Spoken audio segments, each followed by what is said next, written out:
Hello student, welcome to success है। तो अभी तक जो हम लोगों ने पढ़ा था, हम लोगों का पूरा दूध का चैप्टर 2 क्लास में समाप्त हुआ। मतलब जो कि ये दूध जो है, इसको हम लोगों ने तब भी ये भी नहीं कि आधे घंटे क्लास लिए, हम लोगों ने 1-1.5 घंटे इस तरीके से क्लास चली और ये काफ़ी लंबा हो गया, जिसमें से ये 2 दिन मतलब 2 दिन इसका क्लास लग गया और ये तब समाप्त हुआ जाके। तो हम लोगों ने दूध के बारे में जो कि काफ़ी चीज़ें हम लोग जानते भी हैं, लेकिन उसके बाद भी इसमें से यहाँ से क्वेश्चन बनते हैं कि एच टी क्या होता है, पास्चुराइजेशन होता क्या है, उसको कैसे किया जाता है, कितने ताप पर गर्म करते हैं। और उन्हें दूध को, जैसा कि हम लोग जानते हैं कि एक ऐसा संतुलित आहार है, ये संपूर्ण आहार है कि उसमें सारे पोषक तत्व पाए जाते हैं। लेकिन कभी कभी ये भी कहा जाता है कि ये संतुलित आहार नहीं है, क्योंकि इसमें कुछ पोषक तत्व ऐसे होते हैं जो नहीं पाए जाते हैं, जैसे कि विटामिन सी और क्या आयरन। कौन कौन से? विटामिन सी और आयरन इसमें नहीं पाया जाता है दूध में।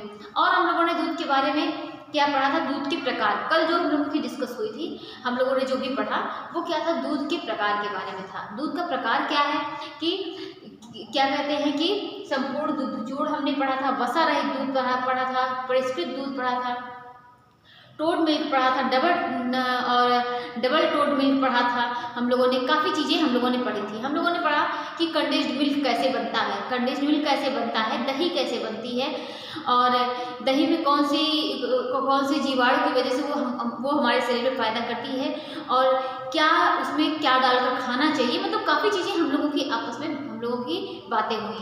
अब हम लोग आज क्या देखेंगे? हम लोग क्या देखेंगे? मांस के बारे में। क्या? क्योंकि ये भी क्या है, जो दूध है वो भी हमको प्राणिज जगत से यानी जंतु जगत से प्राप्त हो रही थी, और ये मांस भी, ये भी क्या है कि जंतु जगत से प्राप्त होती है। मांस में क्या होता है? मांस में प्रोटीन जो है वो बहुत, उसमें मांस जो है वो रिच प्रोटीन होता है, उसमें प्रोटीन की मात्रा बहुत ज़्यादा होती है। और क्या होता है कि उसमें देखिए, मांस में विटामिन बी वगैरह, उसके विटामिन बी हो गए, B1 हो गया, B2 हो गया, B12 हो गया, ये सब पाए जाते हैं। लेकिन जो कि वानस्पतिक जगत से विटामिन बी नहीं प्राप्त होते हैं।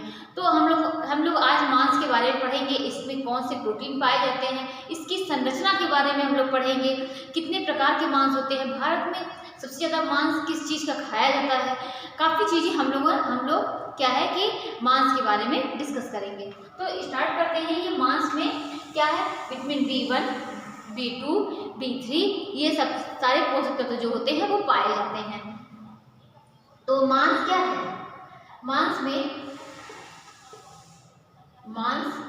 में क्या देखेंगे कि इसमें प्रोटीन अच्छी मात्रा में, मतलब अच्छी खासी मात्रा में प्रोटीन पाया जाता है। प्रोटीन काफी मात्रा में पाया जाता है। तो मांस के बारे में हमने क्या देखा कि बहुत अच्छी खासी मात्रा में इसमें मांस में प्रोटीन पाया जाता है। और क्या देखते हैं कि इनकी जैव उपलब्धता, जो भी हम लोगों को जो भी प्राणिज जगत से प्राप्त होती है, उनकी क्या है कि देखिए, हम लोगों ने अंडे में भी पढ़ा था ना कि उनकी जैव उपलब्धता अच्छी होती है। तो क्या है कि इनकी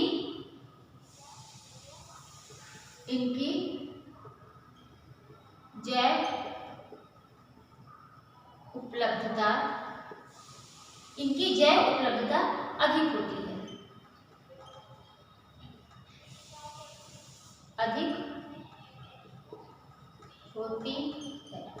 और ये क्या करते हैं? ये हमारे मसल्स को, मांस जो है हमारे मसल्स को क्या करते हैं? एक्टिव बनाते हैं। मांस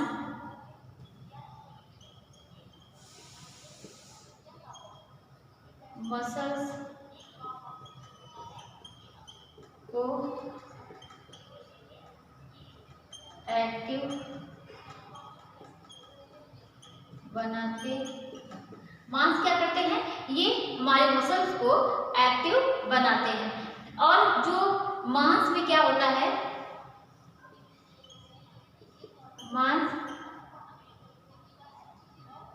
मांस में पेरीमाइशियम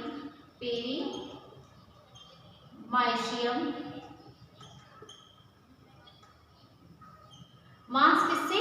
मांस जो होता है ये किसमें घिरा होता है? पेरीमाइशियम झिल्ली में घिरा होता है। झिल्ली में या झिल्ली से घिरा होता है।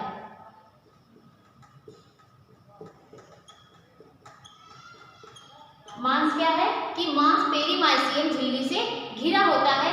एक सुरक्षात्मक झिल्ली होती है जिसे इसे क्या बोलते हैं, सार्कोलेमा। एक सुरक्षात्मक झिल्ली होती है जिसे सार्कोलेमा बोलते हैं। एक सुरक्षात्मक झिल्ली होती है जिसे सार्कोलेमा बोलते हैं।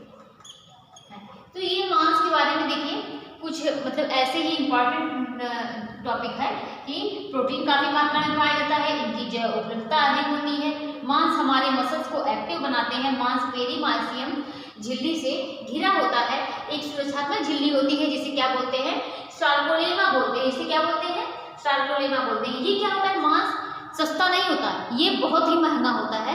ये महंगा होता है क्योंकि गरीब लोग की पहुंच से ये दूर होता है, गरीब लोग इसको नहीं खरीद पाते हैं। तो ये भी लिखिए कि मांस जो होता है, मांस महंगा होता है, इसकी पहुंच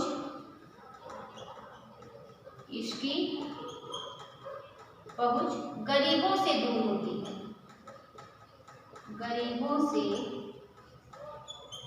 दूर होती है। तो गरीबों से क्या होती है कि गरीबों से दूर है। और आगे देखते हैं कि मांस जो होता है, मांस में भारत में बकरे और किसका, भारत में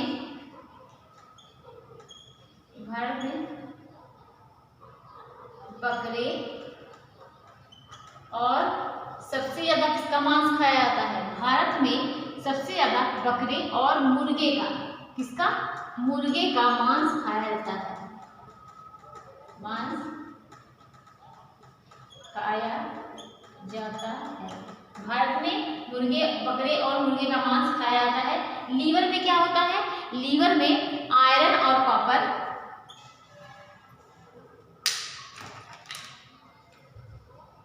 किसकी लीवर में किस चीज की अधिकता होती, कौन से तत्व की, लीवर में आयरन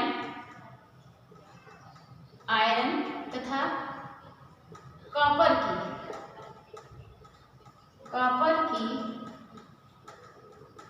अधिकता होती है। लीवर में आयरन तथा कॉपर की अधिकता होती है। तो मांस में हमने क्या देखा, प्रोटीन काफी मात्रा में पाया जाता है, इसकी जैव उपलब्धता अधिक होती है। और क्या होती है कि मांस हमारे मसल्स को एक्टिव बनाते हैं। मांस किस झिल्ली से घिरा होता है, तो ये पेरीमाइसियम झिल्ली से मांस घिरा होता है। एक सुरक्षात्मक झिल्ली होती है जिसे क्या बोलते हैं, सार्कोलेमा बोलते हैं। मतलब क्या है कि मांस जिसके अंदर होता है, अब ये क्या है, क्या किसी व्यक्ति के ऊपर से मांस दिखता है, नहीं, तो उसके अंदर है ना, तो ये क्या होता है कि किस झिल्ली से, जो झिल्ली में वो घिरा होता है उसे क्या बोलते हैं कि क्या बोलेंगे, पेरीमाइसियम झिल्ली बोलेंगे, उससे वो घिरा होता है। एक सुरक्षात्मक झिल्ली भी होती है, इसे क्या बोलते हैं, सार्कोलेमा बोलते हैं। और मांस महंगा होता है। भारत में सबसे ज्यादा किसका मांस खाया जाता है, बकरे और मुर्गे का मांस सबसे ज्यादा खाया जाता है। लीवर में आयरन तथा कॉपर की मात्रा अधिक होती है। अब हम लोग देखेंगे मांस की संरचना, मांस के स्ट्रक्चर पढ़ेंगे।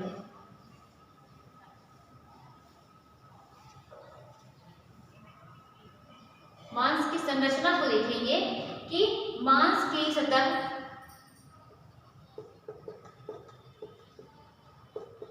की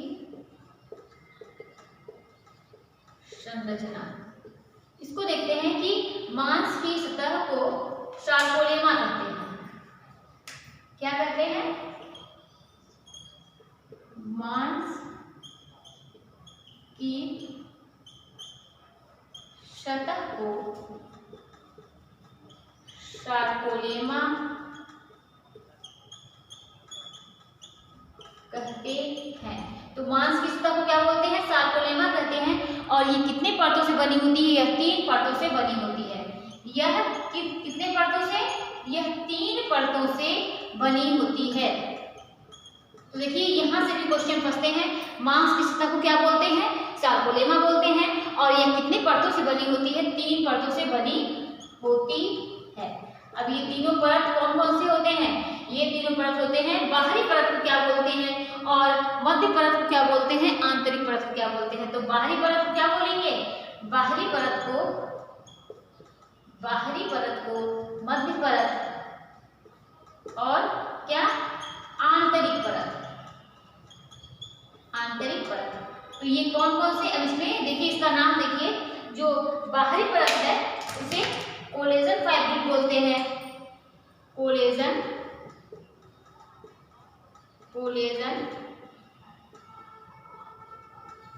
फाइब्रिल, ये बाहरी परत को बोलते हैं। और मध्य परत को क्या बोलेंगे? मध्य परत को एमोफर्स बोलते हैं। क्या बोलते हैं? एमोफर्स बोलते हैं। और आंतरिक परत को प्लाज्मा मेम्ब्रेन बोलते हैं। प्लाज्मा मेम्ब्रेन ये बोलते हैं। तो हमने क्या देखा कि मांस की सतह को क्या बोलते हैं? सार्कोलेमा बोलते हैं। क्या बोलते हैं? सार्कोलेमा कहते हैं। और मांस जो होती है इसमें 3 परतें होती हैं। कौन 3 परत से बनी होती हैं? कौन कौन सी? बाहरी परत को कोलेजन फाइब्रिल बोलेंगे और मध्य परत को एमोफर्स बोलेंगे और आंतरिक परत को प्लाज्मा मेम्ब्रेन कहते हैं। क्या कहते हैं? आंतरिक परत को प्लाज्मा मेम्ब्रेन के नाम से जानते हैं। अब और क्या करते हैं कि अगर देखिए ये मांस की सतह को क्या बोलेंगे? सार्कोलेमा, 3 परतों से बनी होती है। बाहरी परत को कोलेजन फाइब्रिल, फिर एमोफर्स, फिर क्या होता है? मेम्ब्रेन होता है। और अगर हम इसको किससे, सूक्ष्मदर्शी यंत्र से, अगर किस मांस को सूक्ष्मदर्शी यंत्र से देखेंगे, निरीक्षण किया जाए तो क्या दिखेगा कि यह एक तंतुओं का समूह है। क्या है? तंतुओं का समूह है। अगर किसको, अगर जो है सूक्ष्मदर्शी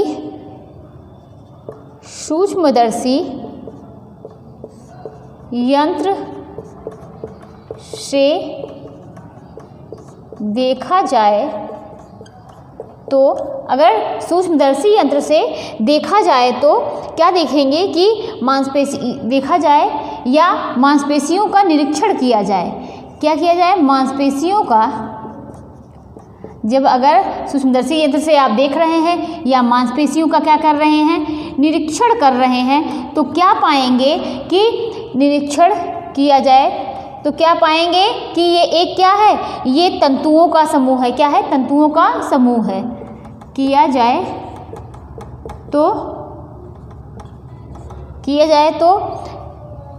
तो हमें पता चलता है, तो हमें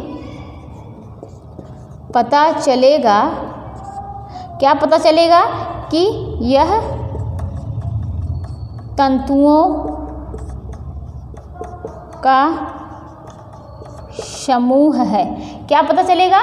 कि यह तंतुओं का समूह है। और क्या है कि तंतुओं का समूह है तथा ये तंतु समूह ऊतक संयोजक झिल्ली से जुड़े हुए हैं। किससे? ऊतक संयोजक झिल्ली से जुड़े हुए हैं। तो मांस की संरचना क्या है कि इसको जब आप, जो मांस है उसको आप किसी सूक्ष्मदर्शी यंत्र से देखेंगे तो आपको पता चलेगा कि ये क्या है? तंतुओं का समूह है। और ये तंतु समूह क्या है? ऊतक संयोजक झिल्ली से जुड़े हैं। आगे हम लोग देखते हैं कि मांसपेशियों में कई नलिकाएं होती हैं। क्या? मांसपेशियों में कई नलिकाएं होती हैं जिसमें एक प्रकार का द्रव भरा होता है। मांसपेशियों में जो नलिकाएं हैं उसमें एक प्रकार का द्रव भरा होता है। तो इसको भी लिखिए, मांसपेशियों में कई नलिकाएं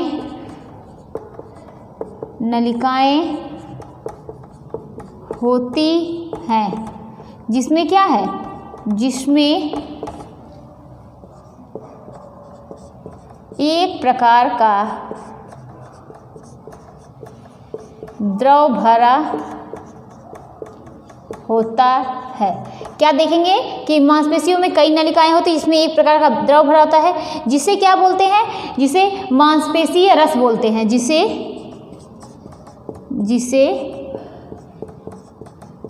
मांसपेशीय रस कहते हैं। और इस रस को या इस रस में या बोलिए कि इस जूस में प्रोटीन, खनिज, विटामिन होते हैं। क्या क्या होते हैं, प्रोटीन भी होते हैं और इसमें खनिज भी पाए जाते हैं।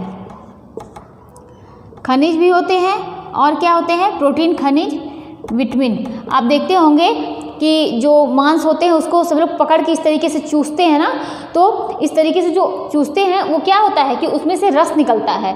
तो प्रोटीन, खनिज और उसमें विटामिन जो होते हैं ये सब होते हैं। तो मांसपेशियों में कई नलिकाएं होती हैं जिसमें एक प्रकार का द्रव भरा होता है जिसे मांसपेशीय रस बोलते हैं। और इस जूस में या इस रस में प्रोटीन, खनिज, विटामिन ये सब होते हैं। तो ये देखिए जो खाते हैं मांस उनसे उन लोगों को क्या है, ये चूसने में ये मतलब ये जाता है अंदर, तो ये उन लोगों को बहुत अच्छा लगता है। तो ये क्या है कि इसमें प्रोटीन, खनिज, विटामिन होते हैं। अब देखते हैं कि इसकी सतह जो 3 परत से है कौन कौन सी। जो सार्कोलेमा है इनकी सतह उसकी 3 परत है।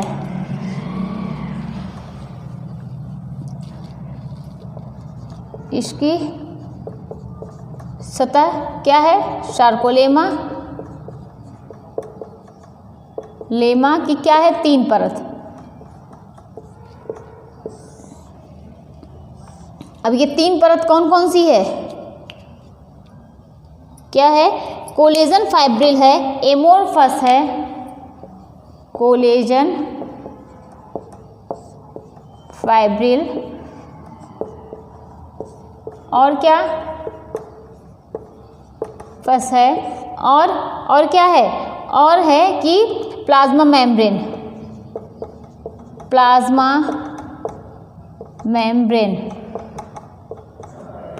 मेम्ब्रेन है। अब ये देखते हैं मांस कोशिकीय के बीच क्या हमने देखा कि मांस कोशिकीय के बीच अर्ध तरल द्रव होता है जिसे सार्कोप्लाज्म कहते हैं। अर्ध तरल द्रव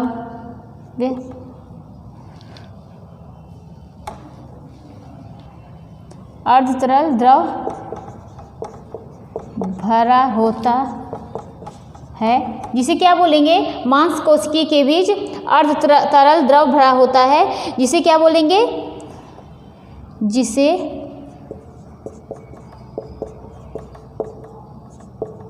सार्कोप्लाज्म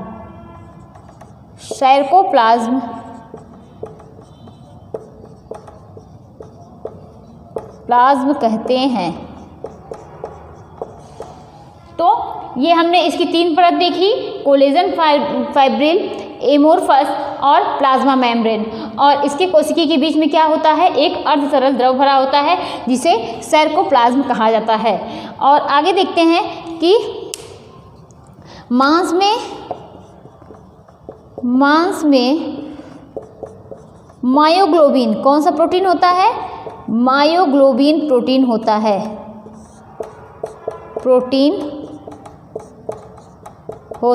है, देखिए ये आया हुआ है कि मांस में कौन सा प्रोटीन पाया जाता है, तो मांस में मायोग्लोबिन प्रोटीन पाया जाता है। इसकी सतह सबसे ऊपरी सतह का क्या नाम है, परत का, तो कोलेजन फाइब्रिल। मर्द परत का क्या नाम है, एमोर्फस है। और अंतिम परत का क्या नाम है परत का, तो प्लाज्मा मेम्ब्रेन कहते हैं। और जो इस मांस कोशिकी के बीच जो अर्ध तरल द्रव भरा होता है उसको क्या कहते हैं, सार्कोप्लाज्म बोलते हैं। मांस में कौन सा प्रोटीन पाया जाता है, तो मांस में मायोग्लोबिन प्रोटीन पाया जाता है। अब देखते हैं कि ये क्या है, मांस में पाया जाता है, लेकिन नलिकाओं में 2 प्रोटीन पाए जाते हैं। नलिकाओं में कौन कौन से प्रोटीन पाए जाते हैं? नलिकाओं में 2 प्रोटीन पाए जाते हैं, जिसको क्या बोलते हैं, एक मायोसिन बोलते हैं, दूसरा क्या बोलते हैं, मायोजिन। नलिकाओं में 2 प्रोटीन पाए जाते हैं, जिसे क्या क्या बोलते हैं? एक बोलते हैं क्या, एक बोलते हैं मायोसिन, और दूसरा क्या बोलते हैं, मायोजिन। पहले को क्या बोलते हैं, मायोसिन, दूसरे को क्या बोलते हैं, मायोजिन। अब ये देखते हैं कि जो मायोसिन है ये किस प्रोटीन से बना है? ये ग्लोब्यूलिन प्रोटीन से बना है। ये किससे? ग्लोब्यूलिन प्रोटीन से बना है। तो मायोसिन ग्लोब्यूलिन प्रोटीन से बना है, और ये मायोजिन जो है वो एल्ब्यूमिन प्रोटीन से बना है। किससे? ये एल्ब्यूमिन प्रोटीन से बना है। अब ये जो है, ये जो ग्लोब्यूलिन प्रोटीन है और ये एल्ब्यूमिन प्रोटीन है, ये दोनों प्रोटीन के बारे में हम लोगों ने किस में पढ़ा है? हम लोगों ने किसमें? अंडे में पढ़ा हुआ है कि अंडे में एल्ब्यूलिन प्रोटीन पाया जाता है और ग्लोब्यूलिन प्रोटीन पाया जाता है, लेकिन एक सफ़ेद भाग में पाया जाता है और एक किसमें? येलो पार्ट में पाया जाता है। तो सफ़ेद भाग में कौन सा पाया जाता है? ये जो है एल्ब्यूमिन जो है ये किसमें पाया जाता है? एग वाइट में पाया जाता है, और ये किसमें पाया जाता है? एग योक में। जो पीला वाला भाग होता है, पीला वाला पार्ट होता है अंडे का, उसमें ये पाया जाता है। तो इतना हम लोगों ने देखा कि नलिकाओं में 2 प्रोटीन पाए जाते हैं, एक मायोसिन बोलते हैं, दूसरा मायोजिन। मायोसिन में कौन सा प्रोटीन पाया जाता है? ग्लोब्यूलिन प्रोटीन पाया जाता है, और मायोजिन में एल्ब्यूमिन प्रोटीन पाया जाता है। एल्ब्यूमिन प्रोटीन क्या होता है? ये एक वाइट में पाया जाता है, और ग्लोब्यूलिन प्रोटीन ये क्या किसमें पाए जाते हैं? एग योक में पाए जाते हैं। अर्थात हम लोग ये कहेंगे कि ये भी कह सकते हैं कि मांस में 2 प्रकार के प्रोटीन कौन कौन से पाए जाते हैं। इन दोनों का नाम आप ले सकते हैं। कौन कौन से? ग्लोब्यूलिन और एल्ब्यूमिन। मांस में 2 प्रोटीन पाए जाते हैं, ग्लोब्यूलिन और एल्ब्यूमिन। और हम लोगों ने क्या देखा कि मांस की संरचना के बारे में हमने पढ़ा कि मांस की संरचना में क्या होता है कि जो 3 परत होती है, एक होता है कोलेजन फाइब्रिल, दूसरा होता है एमोर्फस, और तीसरा क्या होता है कि प्लाज्मा मेम्ब्रेन। 3 परतें होती हैं ना। अब आगे हम लोग क्या देखेंगे इसके आगे कि हम लोगों ने क्या देखा? मांस की संरचना के बारे में देखा। अब देखेंगे संयोजी ऊतकों में प्रोटीन। संयोजी ऊतकों में प्रोटीन। संयोजी ऊतकों में प्रोटीन देखेंगे कि इसमें 2 ऊतक होते हैं, एक सफ़ेद ऊतक होता है, दूसरा क्या? पीला ऊतक। सफ़ेद ऊतक और पीला ऊतक। अब ये जो सफ़ेद ऊतक होता है इसमें कोलेजन पाया जाता है और इसमें एलेस्टिन पाया जाता है। सफ़ेद ऊतक में इसमें क्या पाया जाता है? कोलेजन पाया जाता है, और इसमें एलेस्टिन पाया जाता है। इसमें एलेस्टिन पाया जाता है। और जब क्या करेंगे, जब इसको पानी में डालकर पकाएंगे तो ये जमने लगेगा। तो इसको क्या करेंगे, जब सफ़ेद ऊतक को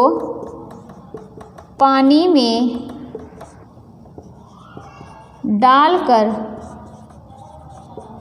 पकाएंगे, क्या करेंगे, जब सफ़ेद ऊतक को पानी में डालकर पकाएंगे तो यह जमने लगेगा।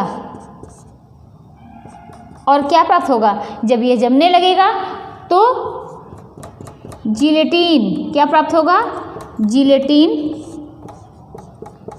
प्राप्त होगा। और जिलेटिन क्या है, जिलेटिन भी एक प्रोटीन है। तो हमने क्या देखा, संयोजी ऊतक में संयोजी ऊतक में प्रोटीन कौन कौन से होते हैं, एक सफ़ेद ऊतक होता है, एक पीला ऊतक होता है। इसमें कोलेजन पाया जाता है, कोलेजन का है क्या है, ये भी प्रोटीन है। और इसमें इलेस्टिन पाया जाता है ना।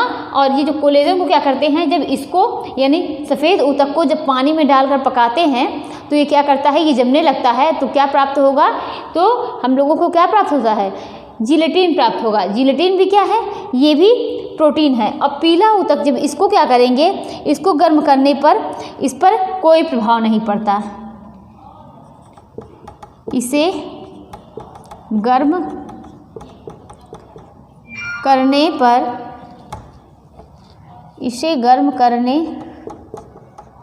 पर इस पर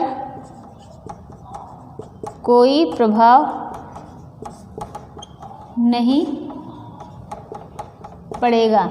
इसे गर्म करने पर क्या होता है कि इस पर कोई प्रभाव नहीं पड़ेगा। और जब इसको गर्म करेंगे यानी सफ़ेद ऊतक को गर्म करेंगे तो इसको क्या होगा कि जब इसको गर्म करेंगे तो इससे क्या प्राप्त होगा, ये जमने लगेगा और जिलेटिन प्राप्त होगा। लेकिन पीला ऊतक को गर्म करेंगे तो इस पर कोई प्रभाव नहीं पड़ेगा। अब आगे देखते हैं कि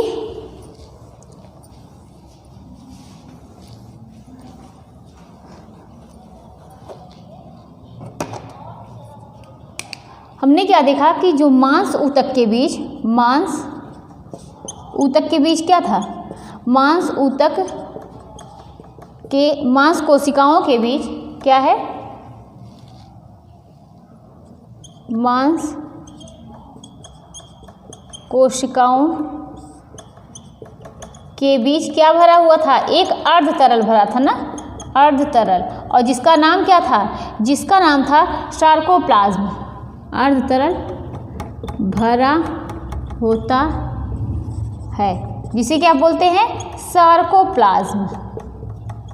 सार्कोप्लाज्म बोलते हैं ना, जिसको सार्कोप्लाज्म बोलते हैं। इसे क्या बोलते हैं, मायोग्लोबिन। इसे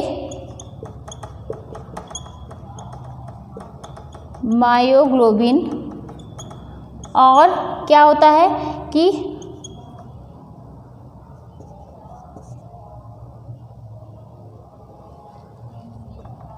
इसमें मायोग्लोबिन और कुछ एंजाइम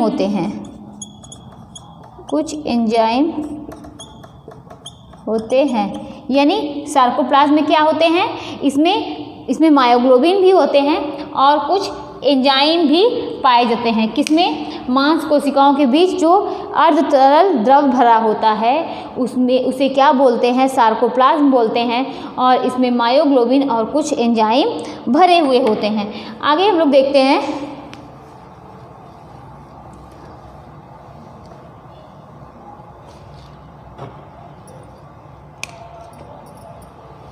मांसपेशियां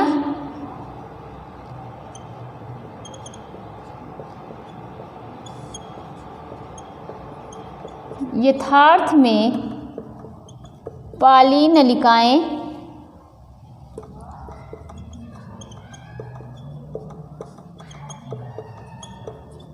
होती हैं। मांसपेशियां यथार्थ में पालिनलिकाएं होती हैं जिसमें एक क्या होता है, जिसमें एक द्रव भरा होता है, जिसे क्या बोलते हैं, होता है जिसे क्या बोलेंगे, मसल जूस बोलेंगे, जिसे मसल जूस बोलते हैं, मसल्स जूस कहते हैं। और इसको हम लोगों ने पहले भी देखा था कि मांसपेशियां में क्या होती हैं, पाली नलिकाएं होती हैं जिसमें मसल जूस भरे होते हैं, और इसमें कौन कौन से तत्व होते हैं, प्रोटीन होते हैं, और क्या होते हैं, खनिज होते हैं, और क्या होते हैं, विटामिन होते हैं। ये मसल जूस में जो द्रव भरा होता है उनमें पाए जाते हैं। और अब आगे देखते हैं कि मांस के प्रकार, मांस कौन कौन से प्रकार के होते हैं। मांस के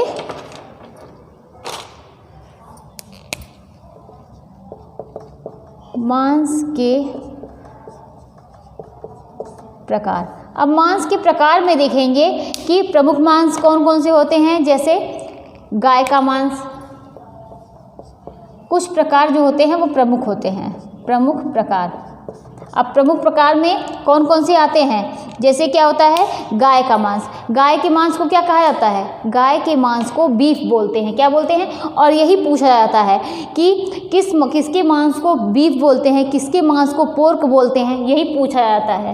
अब इसमें मांस के प्रकार में हमने देखा कि प्रमुख प्रकार कौन कौन से होते हैं, कि जैसे क्या है,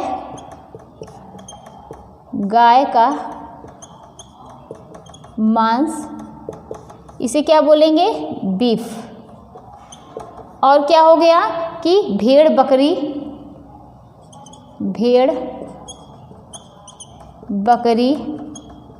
मटन, सूअर का मांस।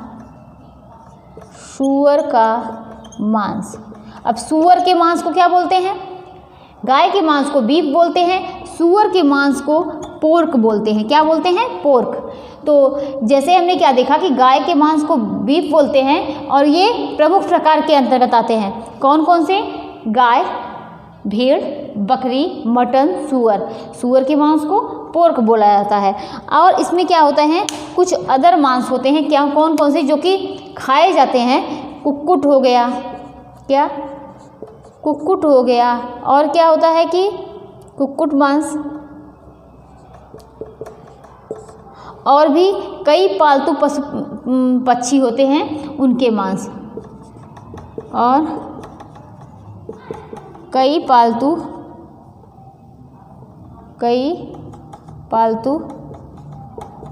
पक्षियों के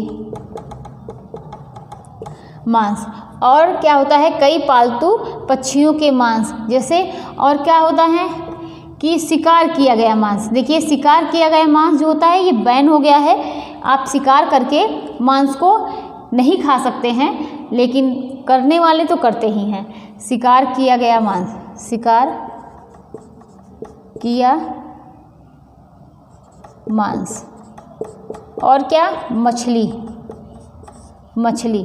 और आगे देखते हैं कि और कौन कौन से मांस होते हैं। लैम्ब हो गया, भेड़, बकरी, और जो बकरी के 1 वर्ष से कम आयु के होते हैं, 1 वर्ष से कम आयु के बच्चे को, कम आयु के बच्चे के मांस को क्या बोलते हैं, लैम्ब बोलते हैं। क्या बोलते हैं, लैम्ब। तो हमने 3 नाम देखे कि किसके, लैम्ब किसको बोलते हैं, जो बकरी के जो 1 वर्ष से कम आयु के बच्चे होते हैं उनके मांस को लैम्ब बोलते हैं, सूअर के मांस को पोर्क बोलते हैं, गाय के मांस को बीफ बोलते हैं। तो इतने हम लोगों ने मांस के प्रकार देखे। अब मांस के प्रकार में और कुछ पढ़ेंगे कि इन सब के मांस क्या है कि खाए जाते हैं। कुछ व्यक्ति सूअर का खाते हैं। अब सोचिए, सूअर का मांस कौन खाता है, लेकिन खाने वाले बहुत खाते हैं ना। तो सूअर का मांस, गाय का मांस, भैंस का मांस, बकरी, भेड़, मतलब जो भी मनुष्य को मिलता है सारा मनुष्य खा जाते हैं।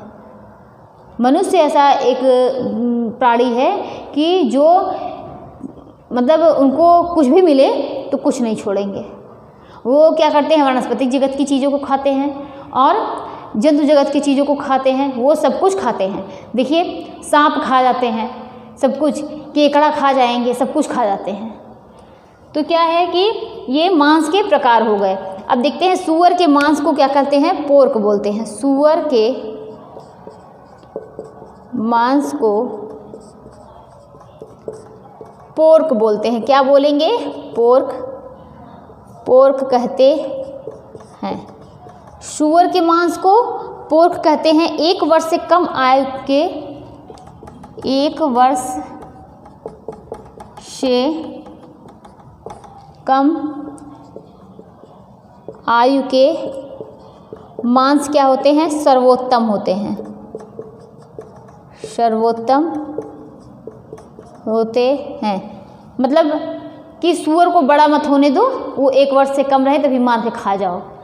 तो सूअर के मांस को क्या कहते हैं? पोर्क कहते हैं। और 1 वर्ष से कम आयु के मांस को क्या कहते हैं? मांस जो होते हैं 1 वर्ष से कम आयु के मांस सर्वोत्तम होते हैं। और क्या होते हैं? इसमें जो होती है, इसमें वसा अधिक होती है। अब आप लोग सोच रहे होंगे कि मांस में भी वसा होती है, तो अभी बात करते हैं। इसमें वसा अधिक होती है। तो जो कैलोरी होती है जो हमारे शरीर में ये जमा होती है, ये ग्लाइकोजन के रूप में जमा होते हैं ना।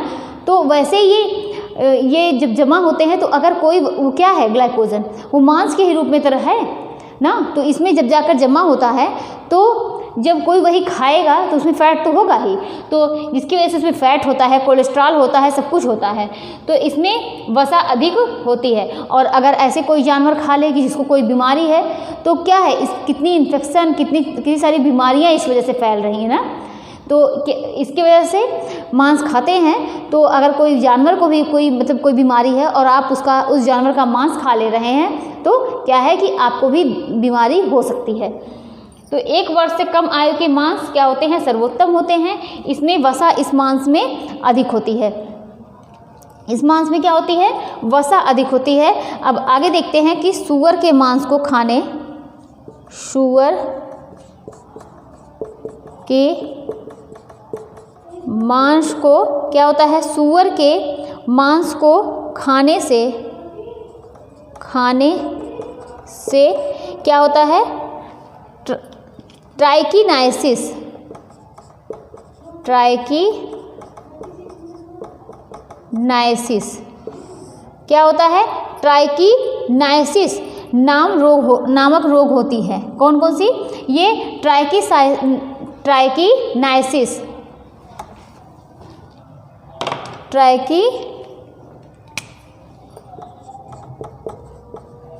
ट्राइकिनाइसिस।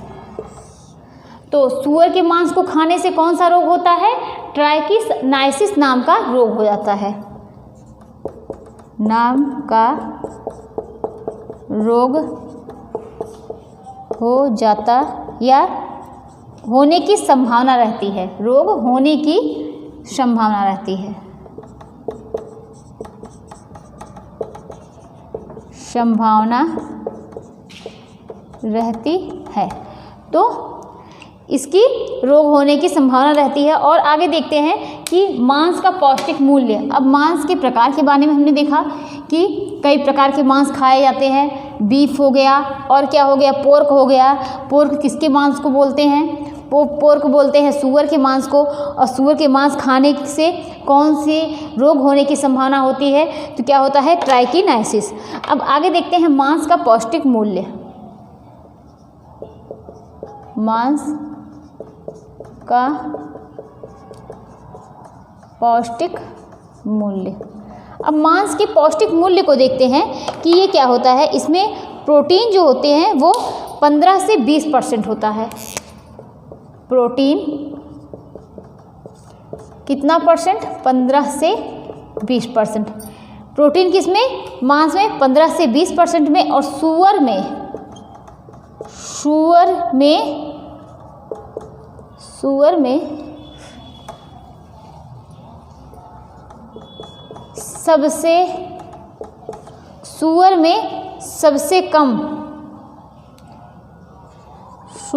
सबसे कम और गौ में सबसे ज़्यादा प्रोटीन होता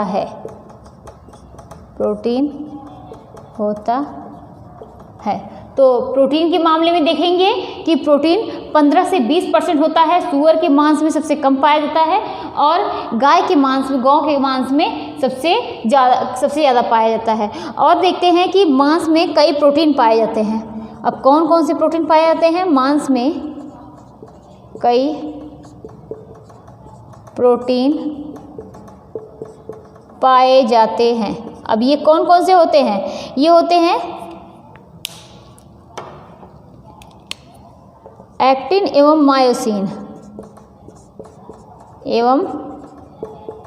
मायोसिन और क्या होता है कि ये मांसपेशियों में उपस्थित होता है। कहाँ उपस्थित होता है? मांसपेशियों में उपस्थित होता है,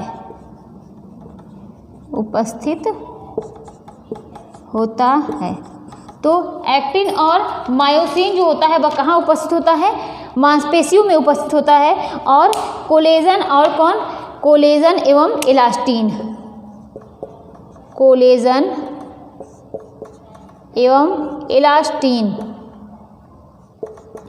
अब ये दोनों प्रोटीन कहाँ?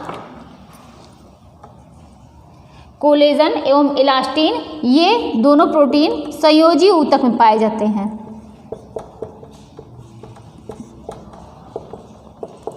संयोजी ऊतक में पाए जाते हैं। और इसको हम लोगों ने भी पढ़ा है। कोलेजन जो होता है ये सफ़ेद रंग के ऊतक में, और इलास्टिन जो होता है ये पीले रंग के संयोजी ऊतक में पाया जाता है। तो कोलेजन सफ़ेद रंग के संयोजी ऊतक में और इलास्टिन पीले रंग के संयोजी ऊतक में पाया जाता है। तो हमने क्या देखा? इसका पौष्टिक मूल्य में प्रोटीन कितना? 15 से 20%, लेकिन सूअर के मांस में सबसे कम, गौ के मांस में सबसे ज़्यादा प्रोटीन होता है। मांस में कई प्रकार के प्रोटीन पाए जाते हैं। एक एक्टिन और मायोसिन होता है जो कहाँ उपस्थित होता है? ये मांसपेशियों में उपस्थित होता है। और क्या? कोलेजन और इलास्टिन। कोलेजन जो होता है वो सफ़ेद रंग के, और इलास्टिन जो होता है वो पीले रंग के संयोजी ऊतक में उपस्थित होता है। अब आगे देखते हैं कि वसा के बारे में। ये हम लोगों ने क्या पढ़ा? प्रोटीन। अब वसा देखते हैं। वसा की मात्रा कितनी होती है? 5 से वसा, इसकी मात्रा 40% होती है। और क्या होता है? मांस के वसा में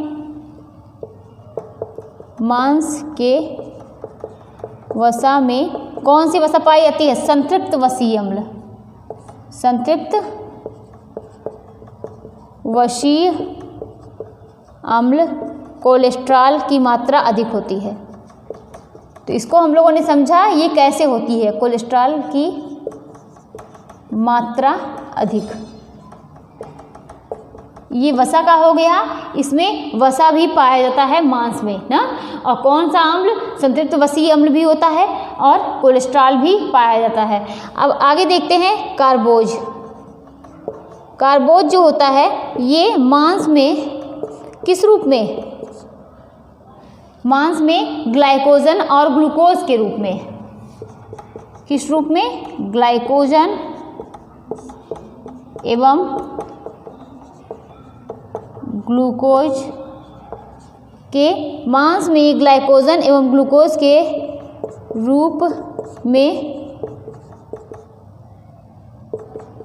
कार्बोज अल्प मात्रा में उपस्थित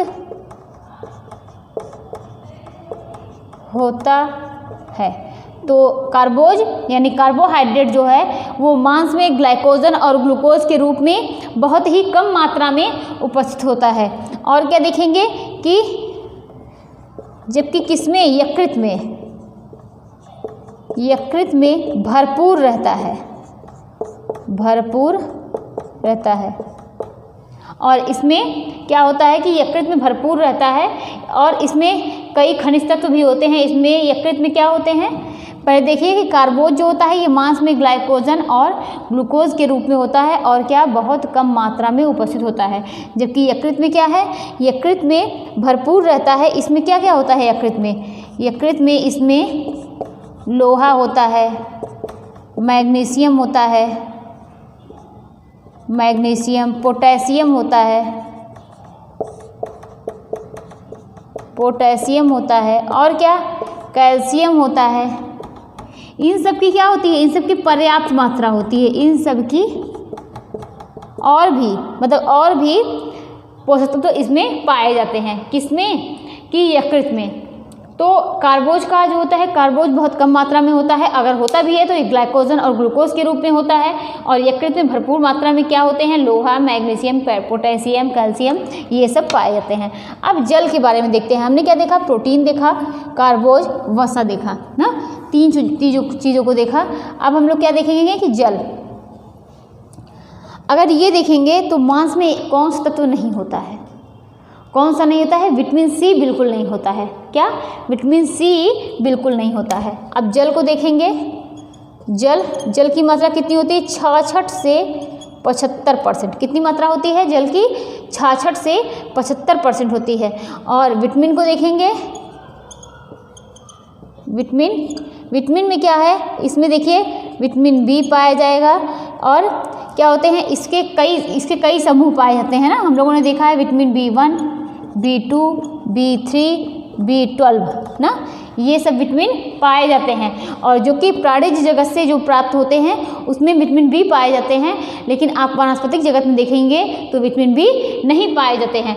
तो अगर आप वनस्पतिक जगत जो सिर्फ और सिर्फ शाकाहारी होते होंगे, जो वेज होते होंगे, आप उनमें कमी देखेंगे तो विटामिन बी की कमी देखी जाती है। लेकिन जो मांसाहारी होते हैं उनमें विटामिन बी की बहुत कम ऐसे होते हैं, रेयर ऐसा होता है कि विटामिन बी की कमी देखी जाती है। तो ये क्या हो गया, vitamin B1, B2, B3, B12। अब आगे देखते हैं कि इसमें क्या होता है, क्या नहीं होता है, विटामिन सी नहीं होते हैं। अब एंजाइम में कौन कौन से एंजाइम पाए जाते हैं, इसको देखेंगे।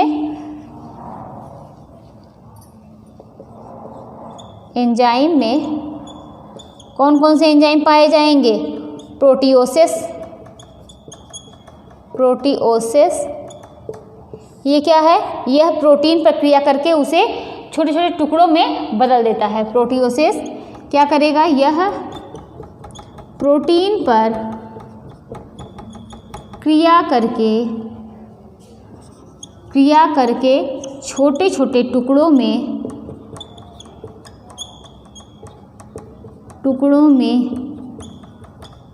बदल देता है।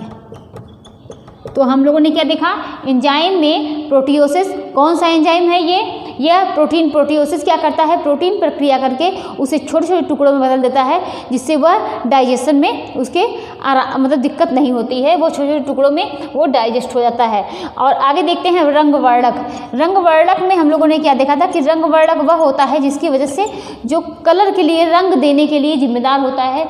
तो रंगवर्णक में किसकी वजह से मांस का कलर कैसा होता है, रेड ही तो होता है।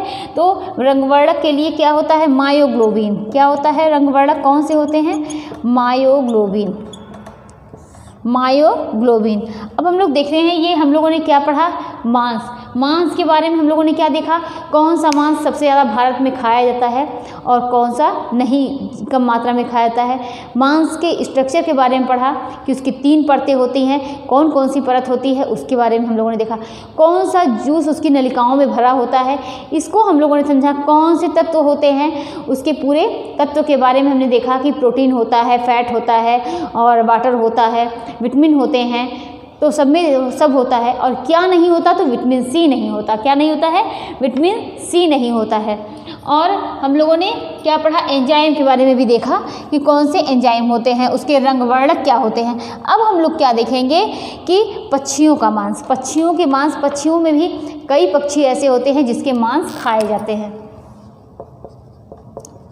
पक्षियों का मांस, पक्षियों के मांस में क्या होता है, टर्की, तीतर होता है, कबूतर, और क्या, मुर्गी, बत्तख, मुर्गी और क्या, बत्तख, चूजा, ये सब के क्या होते हैं, ये सबके मांस खाए जाते हैं। कौन कौन से, टर्की, तीतर, कबूतर, मुर्गी, बत्तख, चूजा, मतलब जो भी पक्षी होते हैं सब पक्षी के मांस खाए जाते हैं। अब आगे देखते हैं कि ये मांस का प्रयोग क्या होता है खाने, लेकिन इन सब का प्रयोग खाने में सर्वाधिक होता है, खाने में सर्वाधिक होता है। कौन कौन से, टर्की, तीतर, कबूतर, मुर्गी, बत्तख, चूजा। अब देखते हैं कि सर्वाधिक मुर्गी का प्रयोग होता है, किसका, इन सब में। अगर इन सब की बात आएगी तो इसमें किसका प्रयोग होगा, मुर्गी का प्रयोग जो है, मुर्गी का प्रयोग सर्वाधिक होता है, सर्वाधिक होता है।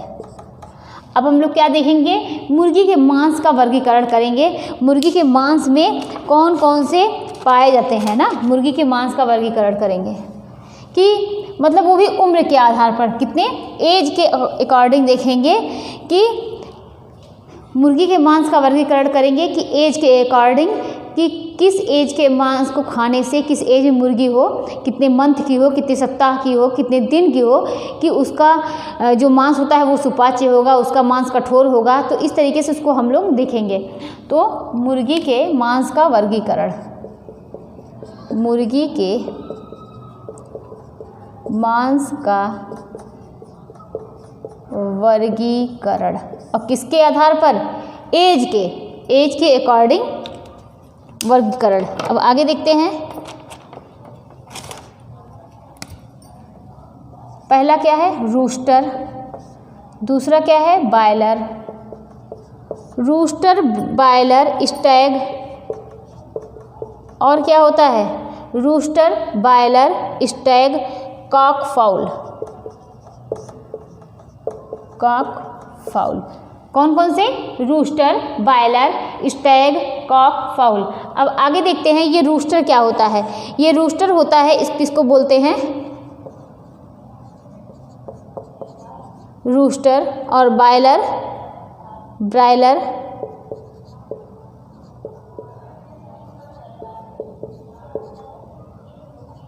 ब्रायलर, और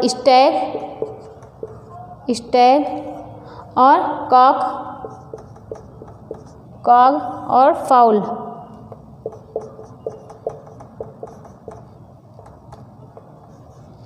तो रूस्टर, ब्रायलर, स्टैग और कॉक फाउल। अब आगे देखते हैं, इसमें क्या होता है, रूस्टर, इसमें 3 से 5 माह का पक्षी हो, 5 माह का पक्षी हो, और वह चाहे नर हो या मादा हो, वह चाहे नर हो या क्या हो, वह चाहे नर हो या मादा हो, चाहे नर हो या मादा हो।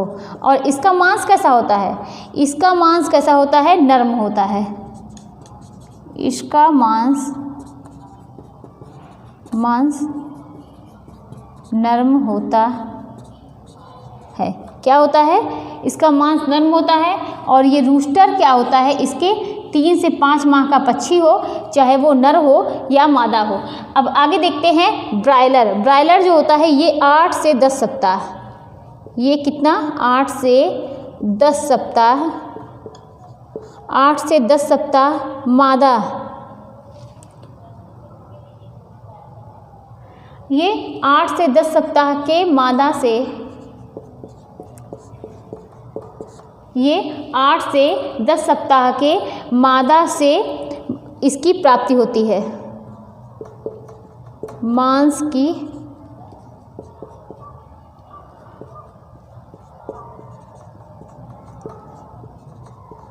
होती है। उसे क्या बोलते हैं, उसे ब्रायलर बोलते हैं। क्या बोलते हैं, उसे ब्रायलर कहते हैं। और इनका मांस कैसा होता है कि इनका मांस सुपाच्य होता है, इनका इनका मांस सुपाच्य। इसमें देखिए रूस्टर में हम लोग क्या देख रहे थे, 3 से 5 माह देख रहे थे और ब्रायलर में 8 से 10 सप्ताह। इसमें जो रूस्टर में था ये इसमें चाहे नर हो या मादा चाहे जो पक्षी हो, लेकिन इसमें ब्रायलर में क्या है, इसमें सिर्फ और सिर्फ क्या मादा पक्षी हो। अब हम लोग देखते हैं स्टैग। स्टैग में क्या देखते हैं कि 10 माह से कम हो। कितना? 10 माह से कम हो।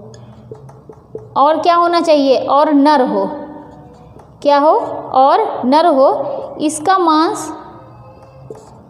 मांस कैसा होगा? कठोर। इसका मांस कठोर होगा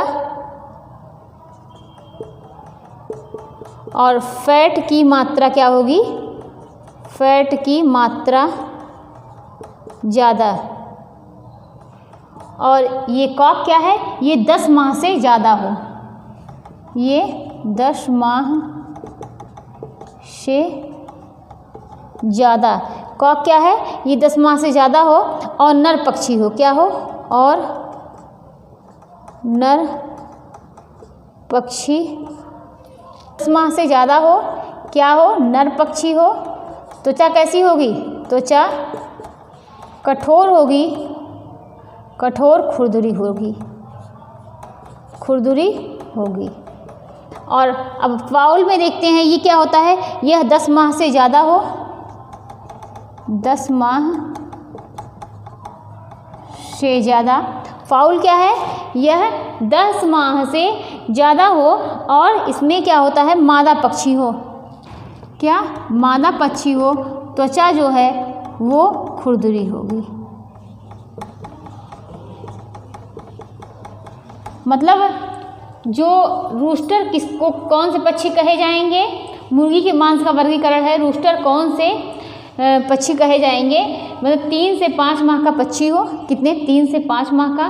वह चाहे नर हो और चाहे मादा हो, कोई भी हो, वो क्या कहलाएंगे? रूस्टर कहलाएंगे। 3 से 5 माह का हो, लेकिन उसका मांस जो होता है वो कैसा होता है? 3 से 5 महीने का रहेगा तो उसका मांस कैसा रहेगा? नर्म होगा। लेकिन अगर ब्रायलर की बात की जाएगी, 8 से 10 सप्ताह हो गए, तो यहाँ पर वो क्या होगा? वो फिक्स है कि वो मादा ही हो। क्या हो? मादा हो और उसका जो मांस है वो सुपाच्य होगा। और स्टैग की बात की जाएगी तो 10 माह से कम हो और नर हो। क्या हो? नर हो। और देखिए यहीं पर 10 माह से ज़्यादा हो लेकिन नर पक्षी हो। स्टैग में 10 माह से कम हो लेकिन नर पक्षी हो। इसका मांस कैसा होगा? कि कठोर होगा। फैट जो होगी, फैट की मात्रा ज़्यादा होगी और खुरदुरी होगी। और यही जो है ये 10 माह से कम है, 10 माह से ज़्यादा है।